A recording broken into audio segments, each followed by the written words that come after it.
my scalp all cleansed and scrubbed, I went on over to Millicent Coins of Millie Curls to get cut and colored, you know, the final step in the process.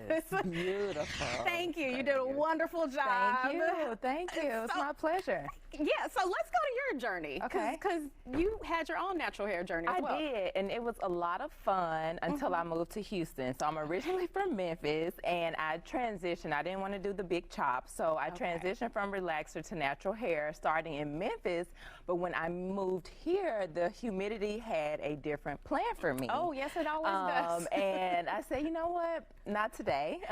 So I actually continued to gently relax my hair. Some people may call that a texturizer. Okay.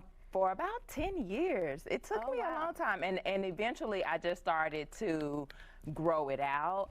And I just got to the point where I had so much curl, but a little bit of relaxed ends, and it was preventing my curls from like living their best life. So I decided at the end of 2018 to just cut off the ends. I went short, but I always loved curly hair, but I just couldn't figure out how to manage it. So once I did that, I haven't looked back. It's been some of the best hair of my life. I think you go through that phase where you're like super excited, and then you're like, oh, this is quite difficult. Yes. It is. I'm glad you said that. Sometimes we're just not honest about the upkeep, and that's why I did want a protective style for so long. It takes some work. So you mentioned, you know, going natural. That's what we call it when you get rid of the chemical relaxers.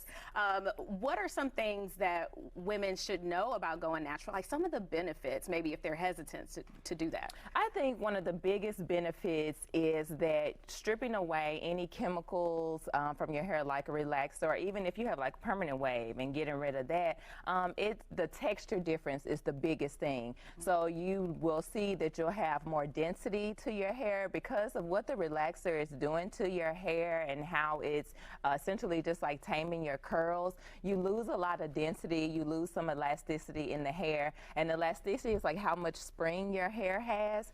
So I think those are two of the biggest things that people see is growth. They also see fuller hair, and they also see hair that just has more bounce and movement to it. Yeah, you want that boing, boing.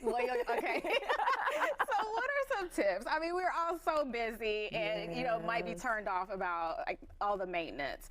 So what are some tips for maybe streamlining that process, but still making sure that we are keeping our hair healthy? I think the three most important things that people need to do when they're focusing on their natural hair are focus on the cleansing, focus on your cut, and focus on your like at-home care. So with the cleansing, it is shampooing and conditioning your hair, but getting into a routine. I think women and men, kids, we all just sometimes can go too long without washing our hair. And you really want to understand that a clean scalp is the foundation for healthy hair. So if you're not washing your hair regularly, if you're not cleansing your scalp, if you're not moisturizing, then that's going to make that healthy hair journey really hard, and you're just not going to see the same results. And then in terms of cutting, just keeping those split ends trimmed regularly, depending on how fine or coarse your hair is. And when I say coarse, coarse isn't rough hair. Coarse is thick hair. So you may have a fine strand, you may have thicker strands, but depending on where you are, you either want to get your hair trimmed every 8 to 12 weeks. And then with that is getting a nice cut. I think sometimes with curly hair, we aren't getting our hair cut to suit our curls. We have looser curls in the back, tighter ones in the front, and when we're going to get our hair trimmed, I know a lot of us will get it straightened to get it trimmed. Yeah, but I hate that.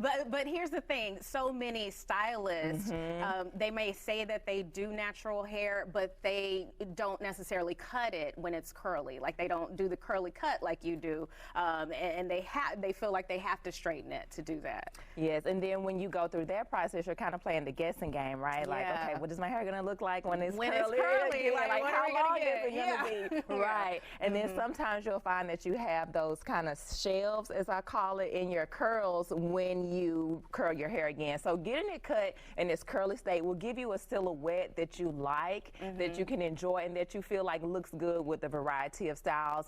And then the last thing is just care. Like, do you have the proper things at home to care for your hair? Do you know how to tie it up at night? Do you know that when you do your wash and go, you need to dry dry it with heat. You shouldn't just air dry it. So just learning those things, I say, are the most important. Okay, what's your recommendation for really getting in and learning those things? Because there's so much information out there now.